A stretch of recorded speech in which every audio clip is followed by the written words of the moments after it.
Lord of Gears 2 here, and today we're going to be walking around this mess, and I'm going to show you various things that I have accomplished in this world over time. As you can see right here, this is the house that I built in Spawn on Survival Inc.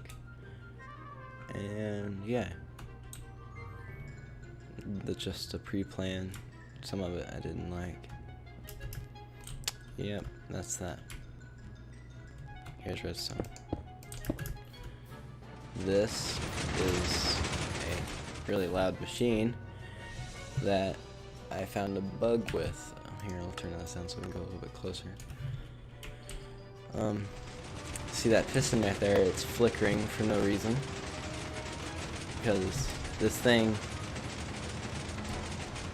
it's extended the whole time, but this thing is moving the block, and the signal strength is changing rapidly to this thing. And I reported it, and apparently it was a duplicate, even though the bug that they had submitted was similar, but apparently caused by the same problem, and I didn't realize it was a duplicate. So yeah, go with that. And this is some dispensers, I think. Nothing important. And this used to be an automatic clock thing, like you do this and it doesn't work anymore because there's some bug with comparators. And this is a floating button that I'll explain in a second. This is a pretty neat little thing you can do for portals to automate it or whatever. This is kind of just fun still on it.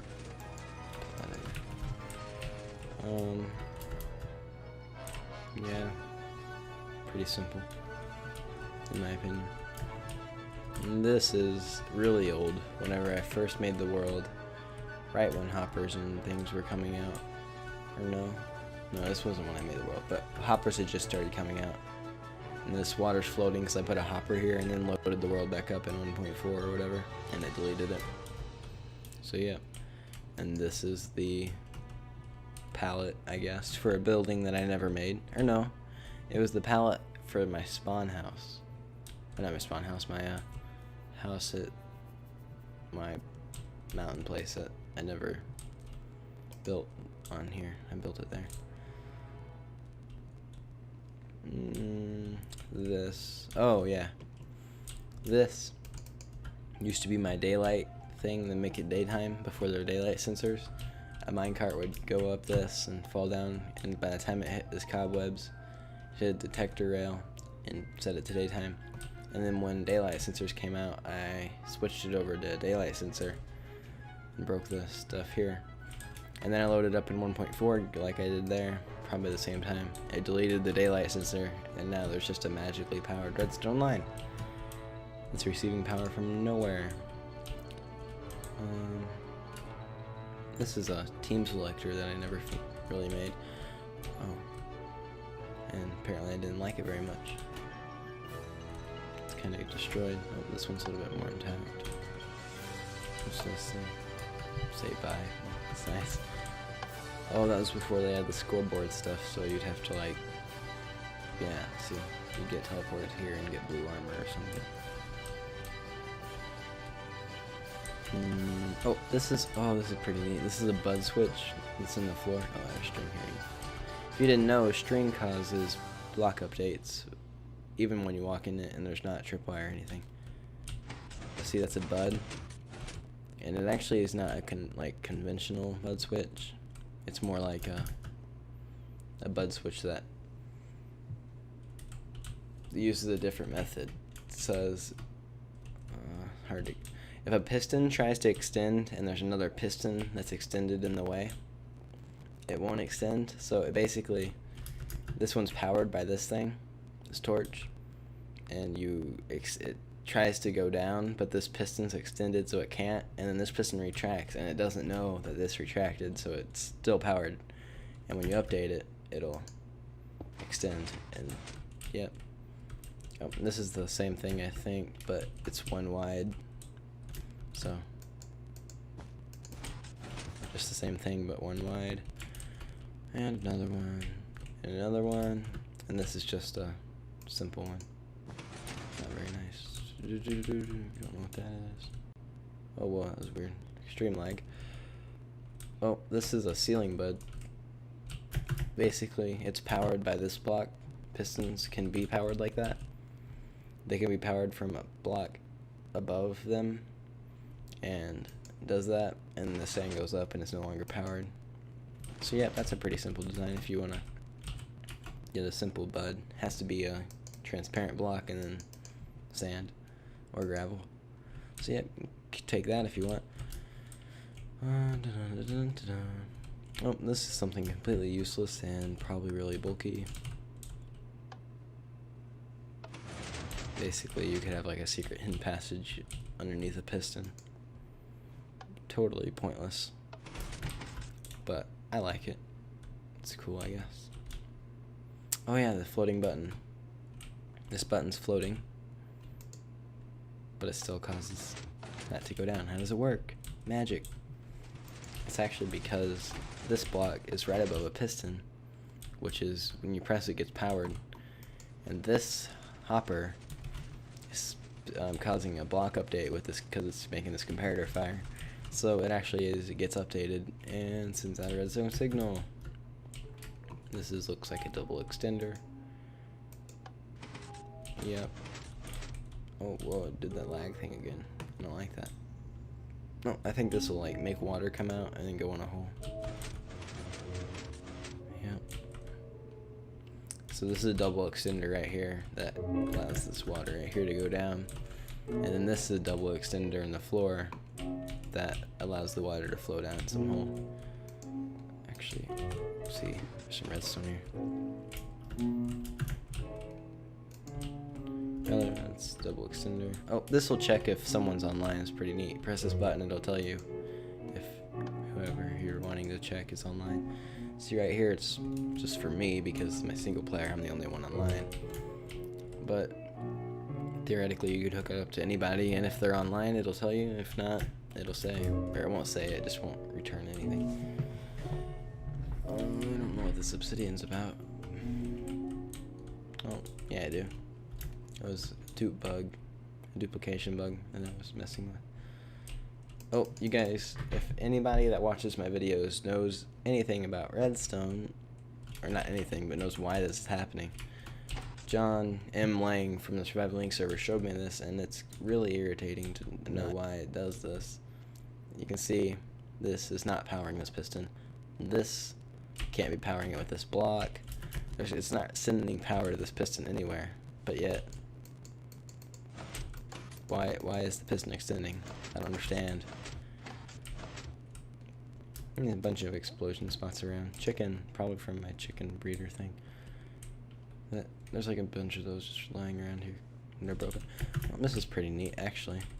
Flip this over up. Okay, so this basically, before they added scoreboards, this was pretty neat. If you walk on this, it'll say someone's capturing it. Here, see, and then it says they stopped, and then if we stay on this the whole time, it shouldn't take too long actually. It'll say like the progress, like it will say like 10 seconds till it's captured. Yep, right there. And then in 10 seconds it'll say it's captured. And this uses no scoreboard logic, which is pretty interesting, and it uses hopper timers, so basically a control point via hopper timers. So basically this is a test 4 if anybody's above it, test 4, and then if it gets activated it'll say someone's capturing it. Turn this off and say someone stopped if they stop, and then it'll say these gets captured, and then this is the hopper, and then when you pull that lever up it allows this to reset. And we'll get to that in a second. It's pretty interesting. I've been working on that actually today. Now, this is my patent pending item elevator. I think it'll work still. Oh, holy crap. Oh, yeah, this is for my slime farm on the Survival Link server. I have it set up, but it's not set up actually. But yeah. This is a... I don't know what this is. Oh, it's a monostable circuit, I think. I don't know why I built it though. This on my old rail on Survival Link server, you didn't need powered rails because they was using a bug with the momentum. If there's a bunch of minecarts here, it would go down and it'd push your minecart, and your minecart could go all the way up this and farther, basically almost infinite. And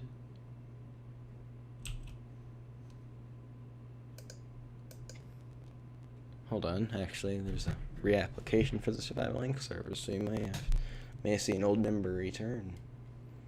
But you probably don't watch any of my Survival Link videos because I don't upload very many anymore because I'm waiting for 1.6, which comes out next week, so can't wait for that. But I'll be right back. Okay, I'm back, guys. Don't worry. I don't even remember where we were at. God dang it. Okay, we did this, I think. There's something floating. Oh, this is gonna be a trading system. It's not. Okay, so I showed you that those are control points, and this is another version of a control point. Basically, you stand on the pressure plate. Oh, there it goes. Okay. See, every now and then it takes out a thing. And then I rebuilt that a little bit more compact. Not very, though. Yep, there it is.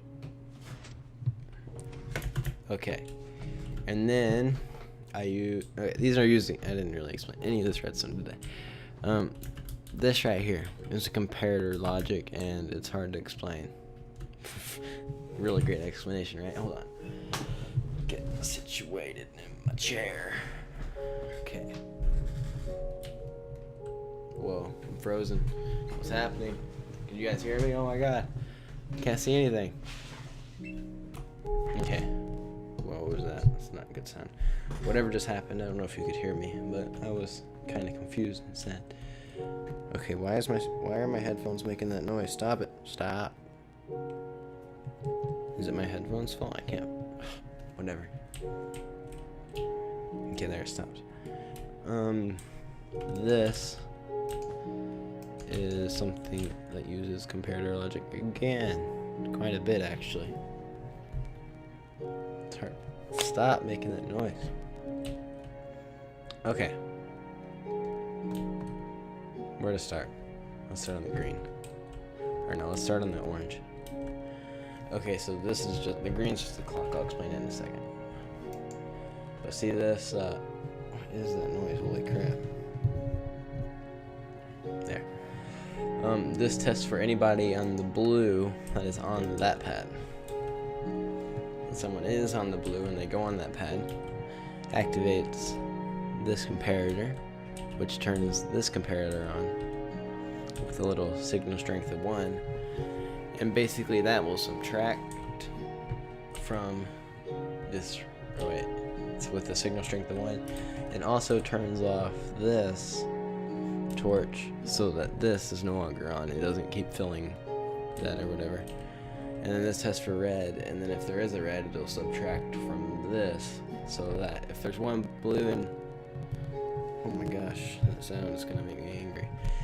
If there's one blue and one red, this will always be off. And if there's two blues and one red, it'll have 1 signal strength. If there's 2 blues and no reds, it'll have 2, etc. Like, one's negative, one's positive. Just think of it like that. I guess, maybe, sort of. And then it goes into this red. And so if there's someone and this is turned off, so it's not like giving it power. And basically it's just repeating the same signal strength in a huge loop. And then every time that, since this clock activates this, it'll basically make this flash if there's something there. And it'll subtract from the signal strength. This is repeating, so if it's on 15 or whatever, it'll go down to 14, 13, etc. Down until it's on 0. But then, if, say, you don't make it all the way to 0, and you get out, then this will turn back on and refill it, and it'll fill this thing back up. So, we go down here and look at that. You see, it'll start subtracting, subtracting, subtracting, subtracting. We go off of it, though, it'll refill. And then if you make it down to 0, then this will turn on, and then like the blue circuit will activate and keep this off until this gets power again. And that's what the yellow circuit's for, is basically it's testing to see if the score of game over, which for whatever map or whatever you're building to send, you'd have when the game ends, you'd set the score for game over to 1. It tests for that.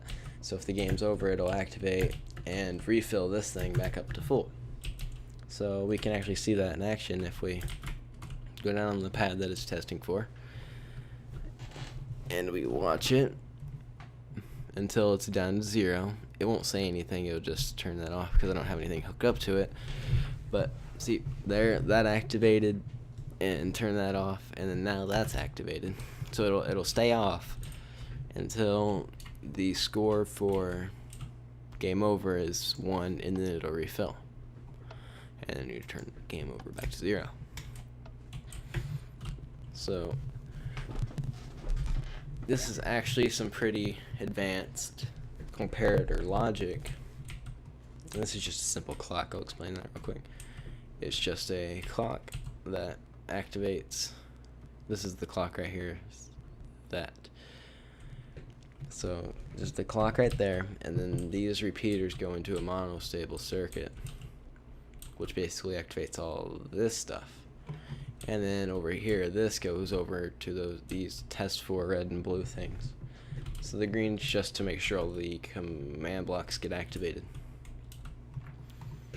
And so I'm actually thinking about making a PvP map or something similar for that. So what to do now? Oh, yeah, see this down here is completely pointless. This is a signal strength. I was thinking of a way to display this bar on the pad. This is what I came up with, even though it's kind of broken. It doesn't work very well. Activate it once, and for some reason all 4 go out, and activate it again. 1 goes out, and activate it again. The last one should go out. I didn't activate it, whatever. This is the monostable circuit in case you want a really cool design that I didn't find out about until recently, which is dumb because it's super simple.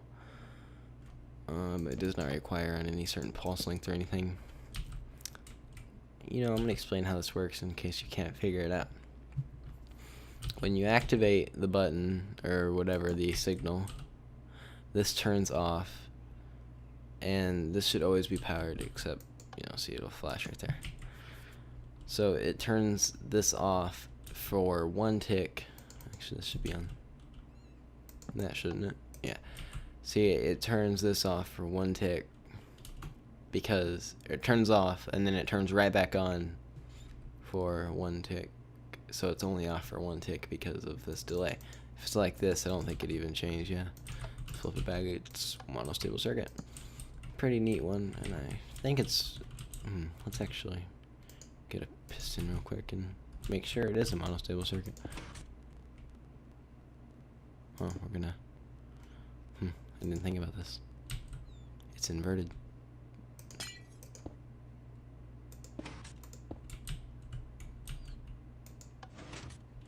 Okay, that's not supposed to happen. I don't know what I'm doing.